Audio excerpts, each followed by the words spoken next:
धन्यवाद करते हैं मेरे यहोवा परमेश्वर। आज दा बचन जो भी होवे मेरे खुदावंदा तेरी ओर तो हो मेरे यहोवा परमेश्वर। इन्हां नूं बचनां ते चलण वाला बना मेरे यहोवा परमेश्वर। ये बचनां ते चल सकना कर ज्ञान और बुद्धि दी सामर्थ दे ताकत दे मेरे यहोवा परमेश्वर। ये बचनां ते चल सकना मेरे खुदावंदा इन्हां अनुग्रह दे मेरे यहोवा परमेश्वर। किरपा कर रहम कर मेरे को शैतान इस बचनां नूं चुरा ना सके मेरे यहोवा परमेश्वर। जैसे तूने चेटां की बुद्धि नूं बोलिया सी मेरे यहोवा परमेश्वर इन्हां दी समझ नूं खोल बुद्धि नूं खोल मेरे खुदावंदा कि बैठ के तेरे बचन नूं सुन सकण उते अमल कर सकण ते चल सकण मेरे यहोवा। और दासी जो भी बचन सुनावे मेरे खुदावंदा तेरी ओर तो होवे मेरे खुदावंदा तेरी मेरे खुदावंदा धन्यवाद करे मेरी खुदा क्योंकि तू महान तू जिंदा है तू सामर्थी है मेरे खुदावंदा।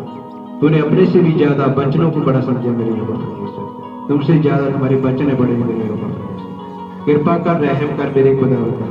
ये बचन साढ़े पांव के लिए दीपक साढ़े मार्ग के लिए उजाला है साढ़े शुद्ध रहने का जीवित रहने का और जिंदा रहने का आधार है मेरे यहोवा परमेश्वर। बचन सुनते चंगे हो जान मेरे यहोवा परमेश्वर। कृपा करना जो भी बीमारियां हैं मेरे यहोवा परमेश्वर आज सारी नष्ट हो जाए बचन सुनते मेरे यहोवा परमेश्वर। मेरे कन्ना नूं खोल मेरे यहोवा परमेश्वर ताकि तेरे बचन ध्यान नाल सुन सकां मेरे यहोवा परमेश्वर। कृपा कर रहम कर जो कुछ मंगया सानूं दिता तेरा धन्यवाद करते हैं आमीन। बोलो भाई क्या है मेरे हाथ में? बच्चे वाली दूध की बोतल। काटो काटो काटो। अब इसके हाथ में कितनी चक्की लगती है नहीं? अच्छी लगती है हाँ या ना? हाँ या ना? बढ़िया लगती है। पवन की सिस्टर इधर आ जाओ। अब ये बोतल में पड़ा दी सिस्टर को अब इनके हाथ में चक्की लगती है। क्यों चक्की नहीं लगती भाई? बोतल ही लगती उसके हाथ में अच्छी लग रही थी ना तो ये सिस्टर के हाथ में क्यों अच्छी नहीं लग रही है? बोलो। ये बटिया वो छोटिया पक्का ये छोटी तो नहीं है बटिया इसीलिए इसके हाथ में दूध की बोतल चंगी नहीं लगती है ना? हालेलुया। पौलुस कहता है मैं कब तक तुमको दूध पिलाते हूँ।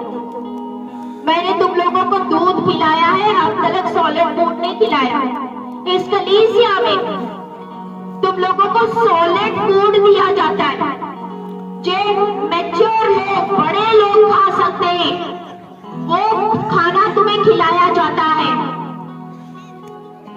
Hallelujah hallelujah. अंदर के गहरे गहरे भेद आपको वो दिया जाता है। Hallelujah hallelujah.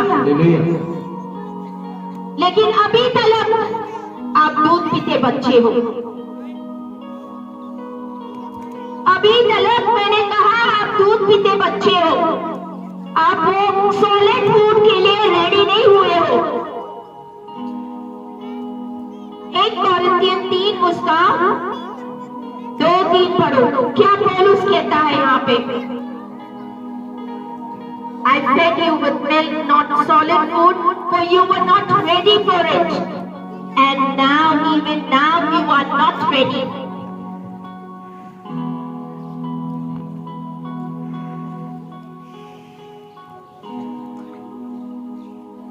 मैंने तुम्हें दूध पिलाया अन्न नहीं खिलाया।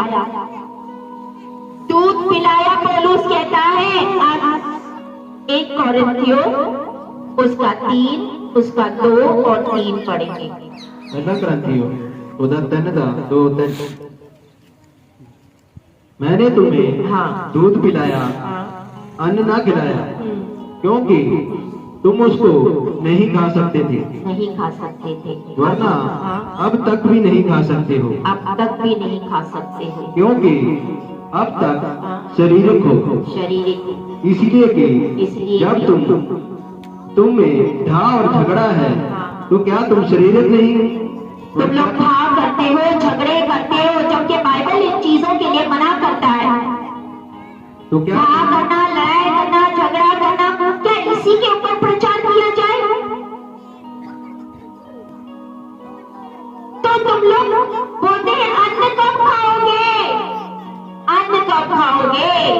कब तलक दूध पीते बच्चे रहोगे? कब तलक नहीं बढ़ोगे? कब अन्न नहीं खाओगे?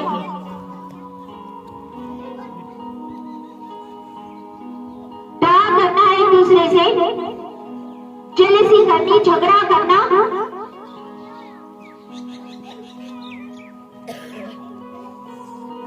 ये सब चल ही रहा है।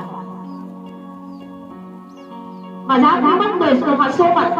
ये कोई हंसने वाला वचन नहीं, ये सीरियस वचन है। सीरियस के लोग समझो इसको, परमेश्वर का आत्मा बोल रहा है। क्योंकि तुम लोग शरीर में हो अभी तक, क्योंकि तुम लोग शरीर के काम कर रहे हो और तुम लोग शरीर के काम से पीछा नहीं छोड़ रहे हो। शारीरिक काम। इसीलिए मैं बोली क्या परमेश्वर इनको क्या सॉलिड फूड खिलाओ, इनको अन्न क्या खिलाओ? ये तो दूध पीते हुए बच्चे।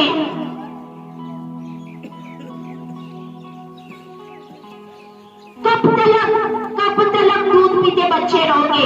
अभी तो मैंने आपको बताया था, वो छोटी से बच्ची के हाथ में दूध, अच्छी दूध की बोतल अच्छी लगती है, लेकिन जब आप बड़े हो जाओगे आपके हाथ में दूध की बोतल शोभा नहीं देती है। कब तलक न्याने बने रहोगे? कब तलक बड़े नहीं होगे वचन में? कब तलक ठोस आहार नहीं खाओगे?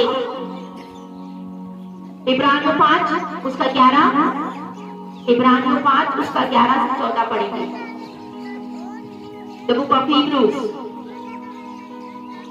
5 chapter 5 इब्रानियों नवानी ਉਹਦਾ 5 ਦਾ 11 से 14 पढ़ते जाओ। इसके विषय में हमें बहुत सी बातें कहनी हैं जिनका समझना भी कठिन है, इसीलिए कि तुम ऊंचा सुनने लगे हो। तुम लोग ऊंचा सुनने लगे हो। समय के विचार से बोलते जो बातें हम आपको मैं समझाती हूँ तुम लोग समझते नहीं, क्योंकि तुम लोग ऊंचा सुनने लगे हो। समय के विचार से तो तुम्हें गुरु हो जाना चाहिए था। अब तलक तो तुम लोग ने गुरु हो जाना चाहिए था। तो भी यह अवश्य हो गया है, ये अवश्य हो गया है कि कोई तुम्हें परमेश्वर के वचनों की आदि शिक्षा फिर से सिखाए। फिर से सिखाए तुम्हें, फिर से सिखानी है। 14 तलक पढ़े। तुम तो ऐसे हो गए हो कि तुम्हें अन्न के बदले अब तक दूध ही चाहिए। अब तलक दूध ही चाहिए, क्योंकि दूध पीने वाले बच्चे को तो धर्म के वचन की पहचान नहीं होती, क्योंकि वे बालक है। पर अन्न सियानों के लिए है, क्योंकि वे समझदार है, जिनकी ज्ञान इंद्रियां अभ्यास करते करते बड़े बुरे में भेद करने में निपुण हो गए हैं। कब तक दूध पीते बच्चे रहोगे और कब तक ऐसी शिक्षाएं जो प्राप्त करोगे, जो अब तक आप इतनी जिंदगी निकल गई, फिर से वही दौड़ाना, वही सिखाना। अब तक तो बोलते आपने सिखाने वाले बनने चाहिए थे, लेकिन अभी तक आप वही शिक्षा लेने की योग्य बने हुए हैं। दूध की बोतलें पड़े हुए हो हाथ में। Hallelujah, hallelujah. The book of James 2 याकूब इब्रानियों के बाद वाली किताब है याकूब।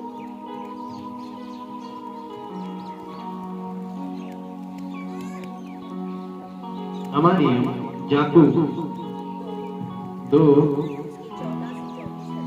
14 तो 24। हे मेरे भाइयों, यदि कोई कहे कि मुझे विश्वास है पर वह कर्म नहीं करता, तो उससे क्या लाभ? क्या आप ऐसा सारे विश्वासी हैं? हम बोलते हैं हम विश्वासी हैं, लेकिन बोलते अगर आप विश्वास करते हो और आप काम नहीं करते हो तो आपके विश्वास का क्या फायदा? कोई फायदा नहीं है। विश्वास करने का कोई फायदा नहीं अगर आप विश्वास के साथ आप काम नहीं करते हो। पढ़ते जाओ क्या ऐसा विश्वास क्या ऐसा विश्वास कभी उसका उद्धार कर सकता है? कभी उसका उद्धार कर सकता है? अभी ये सवाल है आपके लिए। अगर आप भला विश्वास कर रहे हो और जो आने वाले अभी काम में आपको पूछने वाली हो, अगर वो काम आप करते हो तो ये आपके लिए सवाल है, क्या ये आपका विश्वास आपको बचाएगा? कदापि नहीं। कल्ला विश्वास करना काफी नहीं है, विश्वास के योग्य काम करना भी जरूरी है। यदि कोई हाँ, भाई या बहन हाँ, नंगे उखाड़े हो हाँ, और उन्हें प्रतिदिन हाँ, भोजन की घटी हो, हाँ, और तुम में से कोई उनसे कहे कुशल से जाओ, हाँ, तुम गर्म रहो हाँ, और तुपत रहो, हाँ, पर जो वस्तुएं देह के लिए आवश्यक है वह उन्हें ना दे, तो क्या लाभ? अब एक बंदा गरीब है जिसके पास कपड़े नहीं, खाने नहीं है, वो आपके पास आया तो बोलते ठीक है भाई, वेरी नाइस, चलो आगे बढ़ो, ठीक है, तुम्हारा दुख मैंने सुन लिया, आपके पास है लेकिन आपके पास होते हुए आप दे नहीं रहे हो, तो ये विश्वास आपके किस काम का? Hallelujah, hallelujah. आगे वैसे ही विश्वास भी यदि कर्म सहित ना हो, हाँ, तो अपने स्वभाव में मरा हुआ है। So also faith by itself, if it does not have work, is dead. यानी अगर आप विश्वास करते हो और विश्वास के योग्य काम नहीं करते तो वो मुर्दा है। आज किसी को जरूरत है, आज किसी को लोड है और आप वो काम नहीं कर रहे जो लिखा हुआ है कि बाइबल में तू ये कर, और आप नहीं कर रहे हो, तो क्या आप विश्वास योग्य हो?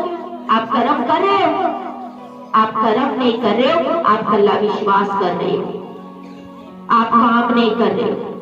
आगे वरना कोई हाँ, कह सकता है हाँ, तुझे विश्वास है और मैं कर्म करता हूँ, हाँ, तो अपना विश्वास हाँ, मुझे कर्म बिना तो दिखा, हाँ, और मैं अपना विश्वास अपने कर्मों के द्वारा तुझे दिखाऊंगा। But someone will say to you, I have faith. मैं अपना विश्वास दिखाता और दूसरा बोलेगा मैं अपना विश्वास अपने कामों के द्वारा तुम्हें दिखाऊंगा। हालेलुया। हम सारे विश्वास करते कि परमेश्वर है, हम सारे विश्वास करते कि परमेश्वर एक है। शैतान भी विश्वास करता है लेकिन वो थरथराता है, वो कांपता है, वो डरता है, लेकिन इंसान नहीं डरते।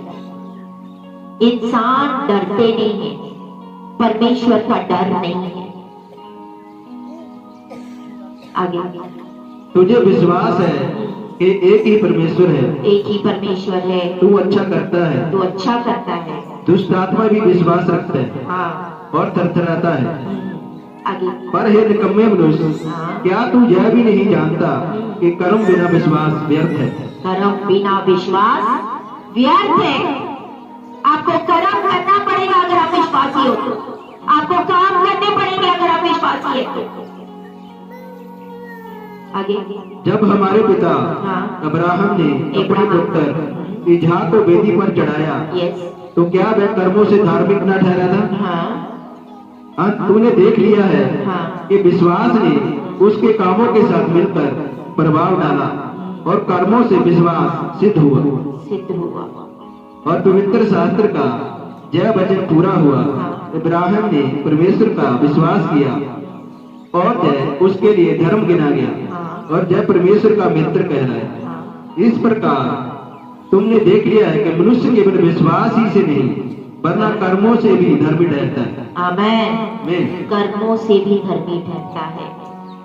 विश्वास करता हूँ मैं यीशु मसीह पे, मैं चर्च भी जाता हूँ, मैं बहुत विश्वास करता हूँ, लेकिन हम काम नहीं ऐसे करते तो आपका विश्वास किसी चीज का नहीं, व्यर्थ है। मत्ती 25:32 में लिखा है कि वो क्या करेगा आने वाले समय में, वो जब राज्य आएगा तो अपने शीप, अपने भेड़ को अलग, बकरियों को अलग करेगा। अब ये समय शुरू हो चुका है, भेड़ अलग हो जाएगी, भेड़ भेड़ वाली कलीसिया में, आत्मिक कलीसिया में, बकरियां बकरियों की कलीसिया में जाएगी। There will be a separation. Hallelujah, hallelujah. इसका मत्ती 25, उसका 32, 33, 34, 35 में पक्की करो। मत्ती 25 दा 32 तो लेके 35 नहीं, हाँ चलो 40 से लगो। और सब जातियां उसके सामने इकट्ठा की जाएंगी। हाँ। और जैसे चरवाहा भेड़ों को बकरियों से अलग कर देता है, वैसे भी वह उन्हें एक दूसरे से अलग करेगा, एक दूसरे से अलग करेगा। और वह भेड़ों को अपनी दाईं ओर और बकरियों को बाईं ओर खड़ा करेगा। यस, हाँ। तब राजा अपनी हाँ। दाईं ओर बालों से कहेगा, हाँ। हे पिता के धन्य लोगों, आओ उस राज्य के अधिकारी हो जाओ जो जगत के आदि से तुम्हारे लिए तैयार किया गया है।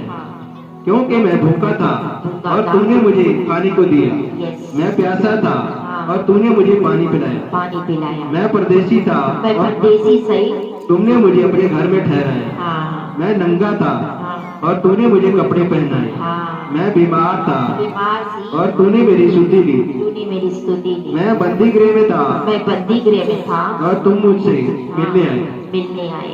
तब धर्मी उसको उत्तर देंगे, हे प्रभु, हमने कब तुझे भूखा देखा और खिलाया, और कब तुझे खिलाया, जब प्यासा देखा और तुम्हें पानी पिलाया, हमने कब तुझे परदेसी देखा और अपने घर में ठहराया, जब नंगा देखा और कपड़े पहनाए, हमने कब तुझे बीमार या बंदी गृह में देखा और तुझसे मिलने आए। तब राजा उन्हें उत्तर देगा, मैं तुमसे सच सच कहता हूँ, तुमने जो मेरे इन छोटे से छोटे भाइयों से किसी एक के साथ किया, वह मेरे ही साथ किया है। आमेन। जो भूखे होते हैं, हम कितने भूखों को खाना खिलाते हैं। जो प्यासे होते हैं, हम कितनों के पास जाके उनकी प्यास बुझाते हैं। जो बीमार हैं, हम कितने लोग बीमारों की सेवा करते हैं। जो जेल में हैं, हम कितनों को जाके विजिट करके आते हैं। परमेश्वर के वचन में लिखा है, बल्कि जो तूने छोटे से छोटे इन जैसों में से किया, बल्कि तूने मेरे लिए किया। Hallelujah, hallelujah. हम जिनको देखते हैं, हम उनको तो कुछ कर नहीं सकते, तो परमेश्वर जो इतना बड़ा परमेश्वर है, हम उसको क्या करेंगे। Hallelujah, hallelujah, hallelujah. बुद्धि दासों की दो गुना आदर करो। कितनी गुना? कितनी गुना? Come on let me hear. कितनी गुना आदर? 2 गुना दासों की आदर कर। 2 गुना। 2 गुना का मतलब समझते हो? तब जो तुम्हारे लिए परिश्रम करते हैं, जो तुम्हारे लिए घुटने टेकते हैं, जो तुम्हारे लिए प्रार्थनाएं करते हैं, जो तुम्हारे लिए दुआएं करते हैं परमेश्वर से, तब परमेश्वर उनकी दुआएं सुन के तुम्हारे जीवन में काम होता है। Hallelujah, hallelujah. लेकिन हम क्या करते हैं? तुच्छ जानते हैं। हाँ बस एमे हैगा, बोल दिया, छोड़ दिया, चलो बस एमे है। परमेश्वर बोलता है, जिसको तो तूने देखा है उससे तो तू प्यार नहीं करता, उसको तो तू नहीं मानता, उसको तो तू 2 गुना आदर नहीं दे रहा है। परमेश्वर आएगा, स्वयं तुम्हारे सामने खड़ा होगा, तो क्या 2 गुना आदर दोगे? जिसको तुम देखते हो उसको तो तुम 2 गुना आदर नहीं देते हो, परमेश्वर भी तुम्हारे सामने खड़ा हो जाएगा तो भी तुम लोग 2 गुना आदर नहीं दोगे। परमेश्वर चिंता मत करेगा, आजा बोलेगा, मैं यीशु मसीह साडा काम बाकी काम करके आना, और नहीं ये कर जरा सी, रुक जा परमेश्वर, मेरे थोड़ा रोटी बनाने, मेरे बच्चे रो रहे।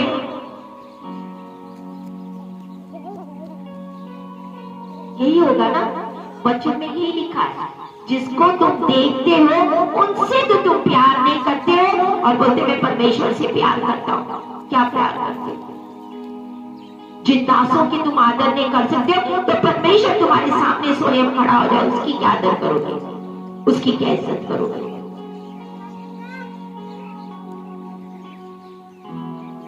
बोलते जो तुमने छोटों से छोटों के लिए किया, बस तो तुमने मेरे लिए किया, मेरे लिए किया। आजकल किसी को सेवा बोलो ना तो बहुत ज्यादा हेडेक हो चुका है सेवा का, परमेश्वर की सेवा का, किसी भी चीज की सेवा के लिए बोलो, बहुत हेडेक हो चुका है, कर नहीं पाते।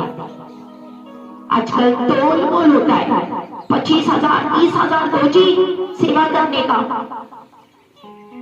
जितने मिलते हैं उससे भी हाथ धो बैठते थे। 25 भी गए और 10 भी गए, क्या पता उसी में परमेश्वर ने 10 में आशीष बरकत लिखी थी, तुम्हें कितनी आशीष मिलने वाली थी, उससे भी हाथ धो बैठे। क्या करने लगे, दासों से तोल मोल। एक बार दास से मुंह से निकल गया तो वो तुम्हारे लिए एक लकीर होनी चाहिए, एक लकीर होनी चाहिए कि हमें बोला है, नहीं हमने करना है। जब परमेश्वर आपके सामने स्वयं खड़ा हो जाएगा तब क्या करोगे, क्या करोगे, क्या करोगे। परमेश्वर ने कल मुझे अद्भुत दर्शन दिखाया है। It was like पूरी सोने की रेत सी। I was discussing with my husband, सोने की रेत, इतनी रेत सी, रेत समझते हो, रेत जो समंदर के किनारे रेत होती है, एक एक चीज उसको एक एक कनक कनक में देख पा रही थी, इतना सोना जैसे सोना चमक रहा था। मतलब पैरों के साथ शुरू हो गए, पैर बन गए और वो राजा बन गया और वो घोड़ों के ऊपर बैठा। पता है क्या मतलब है इसका? अगर मतलब पता है ना तो समझ लो।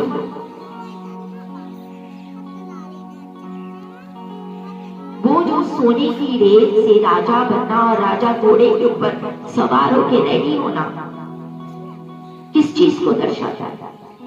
चलो, बड़े चुस्त हो तुम लोग, बड़े चालाक हो, बड़े स्मार्ट हो, बुद्धिमान हो, आत्मिक हो। पूछो, ये आपके लिए देखते कौन पूछता है इसको? मुझे तो पता है, मैं देखती हूँ कौन इस चीज को पूछता है कि परमेश्वर ने की दिखाया। अद्भुत चीजें। आज भी जब मैं यहाँ पे थी, परमेश्वर ने मेरे हाथों में कुछ दिया, मुझे इसको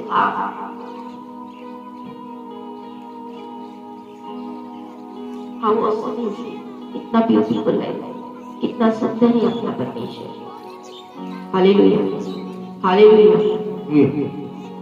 पर यीशु मसीह ने जब अपनी सेवकाई शुरू ही की तब उसने बोला, धन्य है वे जो मन के दीन है, मन के दीन, स्वर्ग का राज उनका होगा।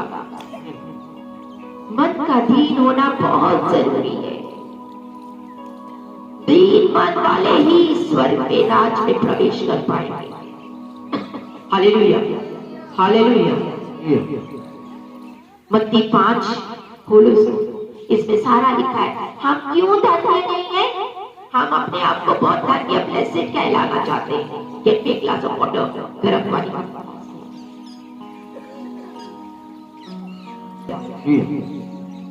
हल्का जाओ। हालेलुया। जब जब पता है कि कुछ वचन ऐसे होता है ना, शैतान को बड़ी आग लगती है, क्योंकि आग के गोले बरसते हैं ना तो शैतान को आग लगती है। हालेलुया। पढ़ो पढ़ो।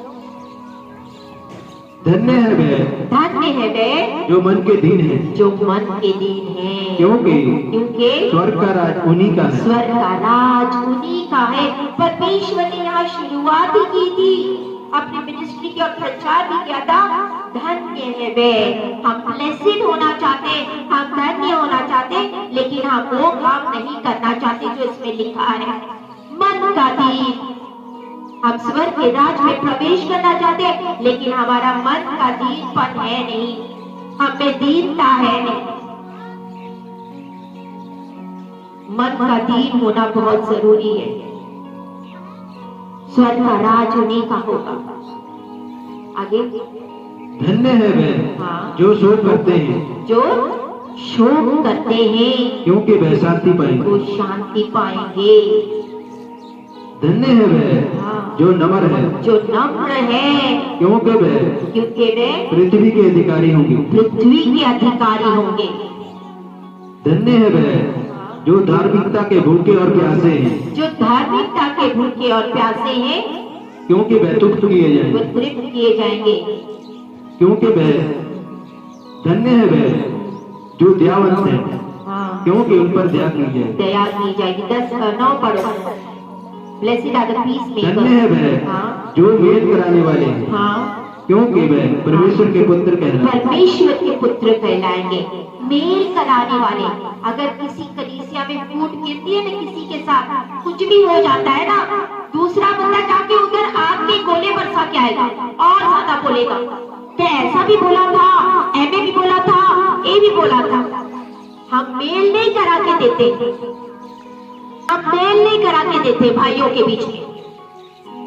हम फूट मारते हैं और हम जिसकी लड़ाई होगी ना, जिसके साथ में जो जिसका वैरी है, हम जाके उसी से हाथ मिला के आते हैं। हेलो ऑडियो, हाँ तुम्हारे बारे में ये भी बोला था, तुम्हारे बारे में ये भी बोला था, और आग में मिर्चियां डालते रहते हैं। फटाक फटाक फटाक फटाक में लोग उठती जाती है और ज्यादा। कोयले में हम मिर्ची डालो तो क्या होता बा? फूट दिया। अभी एवर नोटिस?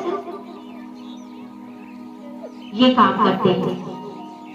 लेकिन हमें परमेश्वर का वचन क्या कहता है? मेल करने वाले बनो। मेल करो, मेल करो। यहाँ कुछ हुआ नहीं, वहां फोन खटका खटकाट। ये हुआ सी, पता तुम्हें? ऐसा बोला गया सी, ऐसे बोले गया सी, इधर का फोन नहीं खटका, उधर फोन खटका खटकाट। ये हुआ सी, इससे बोला सी, अच्छा इधर का फोन खटका, उधर गया। इनमें फास्ट हम मेल करने वाले नहीं बनते, बल्कि जो मेल करने वाले बनेंगे वो परमेश्वर के पुत्र कहलाएंगे। अगर किसी भाई के बीच में कुछ विरोध होता हुआ, कुछ वह विरोध होता, हम जाके बोलते उसको, नहीं भाई वो पे भले बोला ना बोला, लेकिन आप जाके बोलते से तुम्हारे बारे में 10, अगर एक बुरी चीज बोले ना, 10 तुम्हारे बारे में अच्छी चीजें भी बोली उसने, जाके बोलते उसको कि तुम्हारे बारे में ना वो ब्रदर भले कैसे भी हो, लेकिन तुम्हारे बारे में उसने इतनी अच्छी चीजें बोली मेरे लिए। मेल करने वाले वो परमेश्वर के पुत्र कहलाते हैं। हम मेल नहीं, हम फूट गिराते हैं। मजा आता है हमें चख लेने का कि लड़ाई हो रही, झगड़ा हो रहा है, थोड़ा और तेल डालो, और तेल डालो, और फूट डालो, और मजा उड़ाओ, मजा लो। कौन क्या बोलता बा?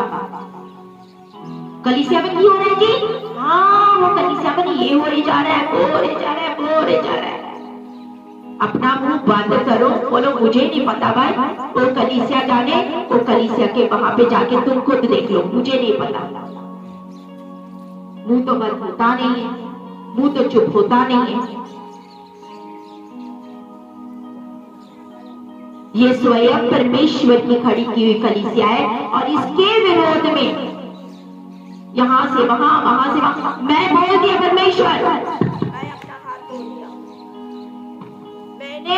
मैं थक गई हूं। मैं बोली परमेश्वर मैंने आपकी सेवा करनी है, मैंने आपकी सेवा करनी है, मैं सब कुछ आपको डिलीवर कर दे। मैं इनके लोगों से, जो मैं इनको समझा के थक गई हूं, मैं इनके लहू से आज अपना हाथ धो रही हूं। परमेश्वर तू जान, तेरे लोग जान, ये तेरी कलीसिया है, इसका चरवाहा तू है, अब तू संभाल। जो तेरे कलीसिया को बिगाड़ते हैं उसको डंडा तू चुक ले, तू चुक। मैं तो बस प्रार्थना करूंगी, जो आपने मुझे सेवा दी है, आऊंगी, वचन सुनाऊंगी, The Lord rebuke you. डर है नहीं, डर नहीं है। बोलते 128 भजन संहिता 128 Blessed is the man God. धन्य है वे जो परमेश्वर का डर मानता है। मैंने पहले भी बोला था, शैतान डरता है, कांपता है परमेश्वर से, इंसान नहीं डरते। झूठ बोलने से नहीं डरते हैं, चुगलियां निंदा करने से नहीं डरते हैं। भजन संहिता 1 ही बोलो, भजन संहिता 1। जसप्रीत बोलेगी भजन संहिता 1, भजन संहिता 1। धन्य है वे जो दुष्टों के मतों पे नहीं चलता है, जो मुखौलियां के झुंड विच नहीं बैठा, जो लोग ठट्टा करने वाली मंडली में नहीं बैठा। हाँ रानी जी, वचन सुनाओ, भजन संहिता 1 का 1। तुम लोग को मुंह जबानी आता है, इसीलिए मैं बोल रही हूँ। धन्य है वे जो दुष्ट आके युक्ति पे नहीं चलता है। दुष्ट आके आपको युक्तियां देते हैं, ऐवे करो, ऐवे करो, ऐवे मत करो, इधर मत करो, ये मत करो, छाते सेवा की करना वा। हम उसके युक्तियों पे चलते हैं, चलते हैं। बोलते धन्य है वह जो दुष्टों के युक्ति में नहीं चलता है, और ना Blessed is the man who walks not in the counsel of the wicked, not walks। भले हमें लोग 1000 चीजें बताएं, wicked counsel यानी पूरी मत दे, आपके पास बुद्धि नहीं है, आपके पास ज्ञान नहीं है परमेश्वर का, दिया नहीं तुम्हें बुद्धि, परमेश्वर ने तुम्हें ज्ञान नहीं दिया वहां कि ये बंदा जो मेरे को बोल रहा है, ये मुझे जो युक्ति दे रहा है, ये सही युक्ति दे रहा है, सच बोल रहा है, झूठ बोल रहा है, इसकी युक्ति सही है मेरे लिए। कभी पूछते हो घुटने टेक के, परमेश्वर मुझे युक्ति दी है कि तू ये मत कर, वो मत कर, क्या ये सही है मेरे लिए? बुद्धि का इस्तेमाल नहीं करते, फिर कैसे धन्य होगे, कैसे ब्लेसेड होगे? बोलते धन्य है जो युक्ति, दुष्टों की युक्ति पे नहीं चलते। क्या ही धन्य है वह जो पुरुष दुष्टों की युक्ति पर नहीं चलता और ना पापियों के मार्ग में खड़ा होता है। नहीं, पहले तो ना चलता है और ना खड़ा होता। पहले हम चलते, दुष्ट हमें युक्तियां देते, ऐसे चलते रहते हैं, फिर आदत बन जाती है, खड़े होके सुनना लग जाते पापियों के मार्ग पे। जहाँ पापी होते, पापी लोग खड़े रहते, पापी होते उनके मार्ग पे ऐसे भी खड़े हो जाते हैं। और ना ठट्ठा करने वाली, और फिर ठट्ठा करने वाली मंडली बैठी है, वहां पे बैठ जाते हैं। ये आदत बन जाती है हमारी, ये शरीर की कामना है हमारे, ये शरीर के काम है हमारे, ये कभी छूटते नहीं है। इसीलिए तो बोलती हूँ ना, आप दूध पीने वाले बच्चे हो, दूध पीने वाले बच्चे हो, क्योंकि तुम ये सिंपल सा वचन आपको समझ नहीं आता है, साधारण सिंपल सा वचन समझ नहीं आता है कि धन्य व्यक्ति कौन है जो दुष्ट लोग तुम्हें युक्ति देते उसकी नहीं सुनते हो। पापियों, जो मंडली में तुम खड़े नहीं रहते हो, ना चलते हो, ना जो ठट्टा करने वाली मंडली है उनके साथ तुम बैठते हो, तब आप धन्य होते हो, तब आप धन्य होते हो।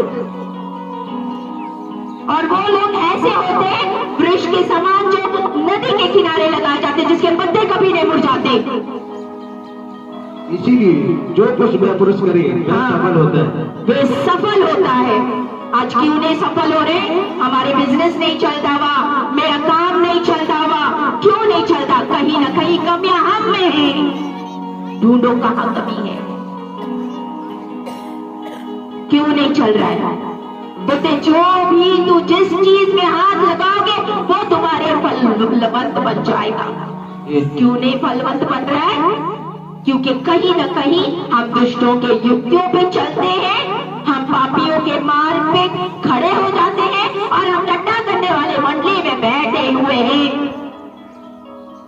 इसी वजह से हम धन्य नहीं, इसी वजह से जो हम काम करते हैं उसमें कोई भी सफलता नहीं है। सिंपल सा वचन, एकदम ये कोई भी समझ सकता है इस वचन को। Very simple.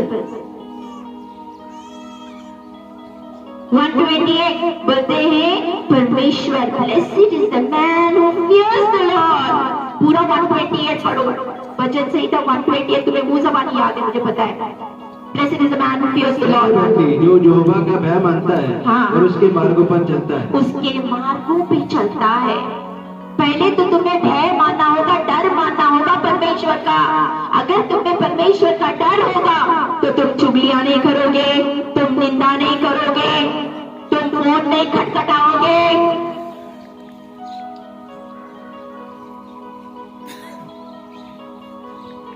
तुम झूठ नहीं बोलोगे। थोड़े थोड़े थोड़े थोड़े इसमें झूठ में झूठ, झूठ में झूठ, झूठ में झूठ, झूठ में झूठ। पतरस के पास अन्य सवारी आई थी, उन्होंने जमीन बेची सी, जमीन बेच के थोड़ा सा पैसा अपने लिए रख लिया सी, बाकी पैसा पतरस के पैरों में रख दिया। तो ये सारा इतना ही मिला। उसने झूठ बोला था, किससे? आत्मा से। आत्मा से। क्या पतरस ने पैसे मांगे सी? वो खुद ही लेके आए थे, लेकिन उनके मन में अंदर ये आ गया कि हम थोड़ा सा पैसा रख लें, बाकी दे के आ जाए। कि बाबा हाँ इतना ही जमीन का मिला था। तो बोलते तूने बोलता झूठ क्यों बोला? वो भी आत्मा से। एक आत्मिक बंदा आपका झूठ और आपका सच पकड़ लेता है। हमेशा ध्यान रखो, जब आप आत्मिक बंदे से बात करते हो जिसके अंदर परमेश्वर का आत्मा है ना, वो आपका झूठ पानी के जैसे साफ हो जाता है। आपका झूठ का झूठ और पानी का पानी बन जाता है। एमे बुद्धू मत समझो, यहाँ पे परमेश्वर ने जो खड़ा किया है ना, तो उसका आत्मा भी अंदर है और सब कुछ बताता है। बोलते तूने पवित्र आत्मा से झूठ बोला, तूने आत्मा से झूठ बोला, तो उसकी लाश वहां पे गिर गई, वो मर गया। उसकी औरत आ गई, वो मर गई। कितना खतरनाक है आत्मा से झूठ बोलना। आप मुझसे नहीं बोल रहे, आप परमेश्वर की आत्मा जो मुझ में बसती है उससे झूठ बोलते हो। और फिर बीमार होते तो फिर बोलते प्रार्थना करो, प्रार्थना करो, प्रार्थना। मेरा ये नहीं हो रहा है, मेरा वो नहीं हो रहा है। क्यों? क्यों? क्योंकि आप परमेश्वर की आत्मा से झूठ बोलते हो। परमेश्वर बोलता है झूठों के पास भी नहीं जाता है परमेश्वर। परमेश्वर झूठों से नफरत करते ही थे। He doesn't like liars, क्योंकि वो झूठा नहीं है, वो सच्चा परमेश्वर है। उसको घमंड से चढ़ी हुई आंखें, झूठ बोलने वाली जबान नहीं पसंद। वो परे रहता है उनसे। और ये आदतें हमारी नहीं जा रही है, ये आदतों को हम नहीं छोड़ रहे हैं। फिर हम कैसे धनी ब्लेसेड होंगे? कैसे धनी होंगे? मेरे को बताओ, how are you going to be blessed? जो परमेश्वर का डर मानने वाला व्यक्ति, पूरा 128 पढ़ा, तू अपनी कमाई निश्चय खाने पाएगा। तू धन्य होगा और तेरा भला ही होगा। तेरे घर के भीतर तेरी स्त्री फलवत दाखलता सी होगी और तेरी मेज के चारों ओर तेरे बल चरपाई पौधे से होंगे। सुन, जो यहोवा का भय मानता है वह ऐसे ही आशीष पाएगा। ऐसे ही आशीष पाएगा। यहोवा तुझे सिय्योन से आशीष देवे और तू जीवन भर यरूशलेम का कुशल देखता रहे, वरना तुम अपनी नाती पोतों को भी देखने पाए, जाए को शांति मिले। आमेन, आमीन, आमेन। सारे ब्लेसिड होने वाले, धन्य होने वाले वचन पढ़ो कि क्यों मुझे ये नई चीज मिल रही थी, कि ये मेरे में कमी है, ये मेरी चीज मेरे पास है नहीं, मैं ये चीजें करता हूँ, इसी वजह से नहीं है। और जो परमेश्वर का डर मानते हैं उनके घर में उसकी मतलब बीवी भी एक दाखलता की समान होती है। अगर मैं बोलती ना, दो बंदे भी खड़े रहे वहां पे तो गल्ला होनी ही होनी है। मुश्किल से मिलेगा जो परमेश्वर के वचन के बारे में गल करते होंगे, वेरी फ्यू, वेरी फ्यू। लेकिन अगर औरतें इकट्ठा हो गए ना, फिर तो बस, फिर डोंट यू आस्क एनीथिंग, क्योंकि औरतों की जबान चप चप चप चप चलती रहती है और गल्ला के ऊपर गल्ला निकलती जाती है। फिर इसीलिए कंट्रोल करना सीखो। फिर हम बोलते हैं हम आशीषित क्यों नहीं है, हम ब्लेस्ड क्यों नहीं है, क्यों हमारे घर में ये काम नहीं हो रहा है, क्यों बिजनेस नहीं चल रहा है, क्यों काम नहीं हो रहे, बिकॉज कमियां हम में है। सिंपल सा वचन चाहिए, सिंपल वचन निकाल कर आपको मैंने बताया। इसीलिए मैंने बताया ना आपको, कब तक दूध पीते हुए बच्चे रहोगे, कब तक दूध पीते बच्चे रहोगे, कब तक अन्न नहीं खाओगे। अन्न जो बड़े हुए हैं, मैच्योर हो गए हैं, उनके लिए अन्न है। आप बड़े हो गए हो, दाल रोटी खाते हो, अगर आपको सारा दिन दूध दिया जाए तो पियोगे? बोर हो जाओगे ना, हाँ या ना? तो मैं अगर आपको यही दूध वाले वचन दे दूं तो आप तो बोर बोलेंगे, हमें तो ये सारा कुछ पता है,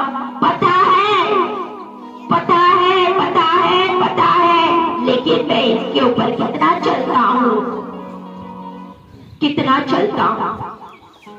मुझे ये वचन भी पता है, ये वचन इधर लिखा है, ये वचन उधर लिखा है, ये वचन उधर लिखा, बाइबल पूरी है, लेकिन चलते कितना हो। बोलते विश्वास बिना कर्म मुर्दा है। अब विश्वास करते हो लेकिन कर्म नहीं करते तो मुर्दा है आपका विश्वास। फिर सारा टाइम बाइबल पढ़ते जाओ, फिर क्या फायदे का? बस आप रट्टा लगाए जा रहे हो, लगाते जाओ। अगर बाइबल पढ़ो तो उसको समझ के उसके ऊपर चलो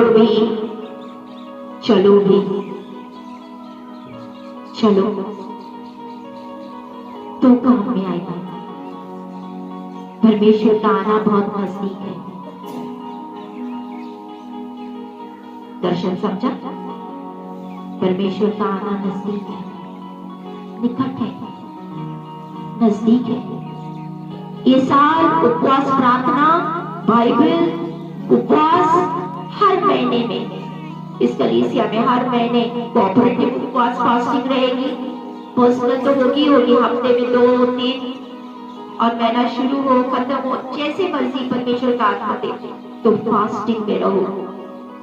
स्पिरिचुअली ये साल पूरा आत्मिक जो लोग होंगे ना, स्पिरिचुअली बनाएगा, उनको आत्मिक बनाएगा।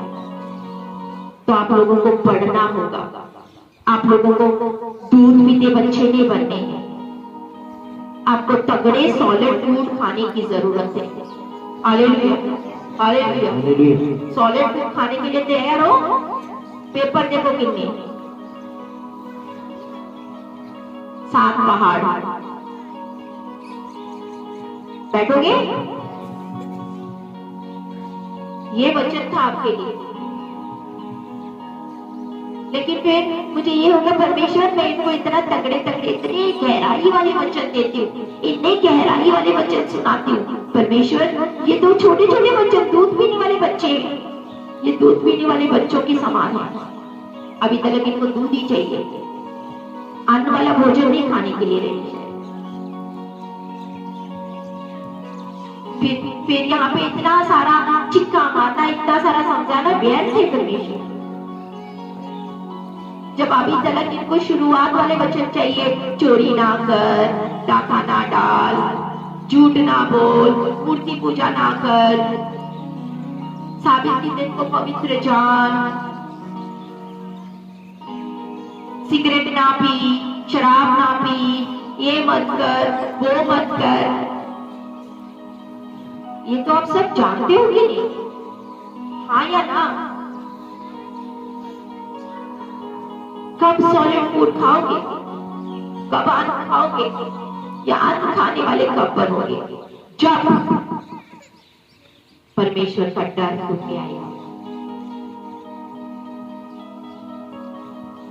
जब परमेश्वर का डर तुम में आएगा ना, तुम वो काम करना छोड़ दोगे क्योंकि तुम्हारे अंदर डर नहीं। बाबा बोलते हैं अगर तुम 4 दीवारी में भी गल करो ना, 4 दीवारी में तुम्हारी बातें दीवारों को कान लगे हैं। वचन में लिखा है वो बच्चे आके तुम्हारे मैसेज ट्रांसफर कर देते बिना बोलते यार मैंने तो 4 दीवारी में गल की थी, गल करी कहां से बाहर। कोई चीज छुपती नहीं है। परमेश्वर बोलते तू अंधेरे में करेगा, मैं उजाले में प्रकट कर दूंगा तेरे पापा। वो सारा इधर ट्रांसफर मुझे पता चल जाता है। मैं प्रार्थना में बैठती हूँ, मेरे सारा सामने आ जाता है, सब कुछ सामने, एवरीथिंग परमेश्वर जाहिर करते रहता है, बताते रहता है इसका ये, उसका ये, उसका ऐसे होने वाला। Keep on showing everything. और किसी न किसी के तरीके से परमेश्वर मेरे कानों में सारा कुछ पहुंचा देता है। कल से अभी ये चल रहा है, ये चल रहा है, ये हो रहा है, वो हो रहा है, एवरीथिंग एवरीथिंग।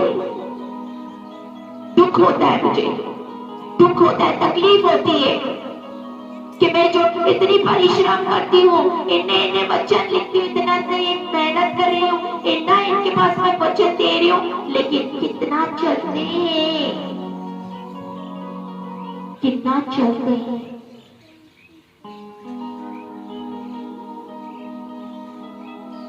चलो भी तो ना, चलो भी तो, तब मजा आता है कि जो सिखाया जा रहा है उसके ऊपर अमल भी हो रहा है। हम वैसे चलेंगे। हाँ, शरीर में कब परमेश्वर से बल मांगो, शक्ति मांगो, ताकत मांगो कि परमेश्वर मुझे शक्ति दे, परमेश्वर मुझे ताकत दे।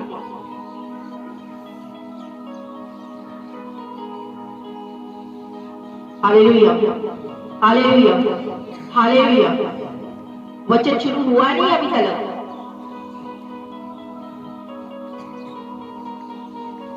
अगर आप सोचो, थोड़ा मन बना लो आज, क्या आपने दूध पीने वाला वचन चाहिए या अन्न खाने वाला वचन चाहिए? फैसला। कुछ सीखना चाहते हो तो आपको अन्न वाले वचन चाहिए। परमेश्वर में आगे बढ़ना है तो आपको अन्न वाले वचन लेने पड़ेंगे, सॉलिड फूड खाना पड़ेगा। दूध पीते बच्चे बन के बॉटल लेके घूमना है सारा टाइम, तो फिर तो मैं वचन भी वैसे ही करूँ। बोलो भाई, दूध पीने वाले दूध पीने वाले कितने हैं जो चाहते हैं कि हमें दूध पीने वाले वचन ही हो? अन्न खाने वाले वचन। Good, very nice. तो आज परमेश्वर से वादा करो, मुझसे नहीं, परमेश्वर से वादा करो कि परमेश्वर आपकी कलीसिया जो आप हमें सिखाते हो पिता, हम उसके ऊपर चलने वाले बन सके पिता। प्रार्थना करो कि परमेश्वर आपका आत्मा, आप जो हमें सिखाते हो इस कलीसिया में, हम उसके ऊपर बन सके, चलने वाले बन सके।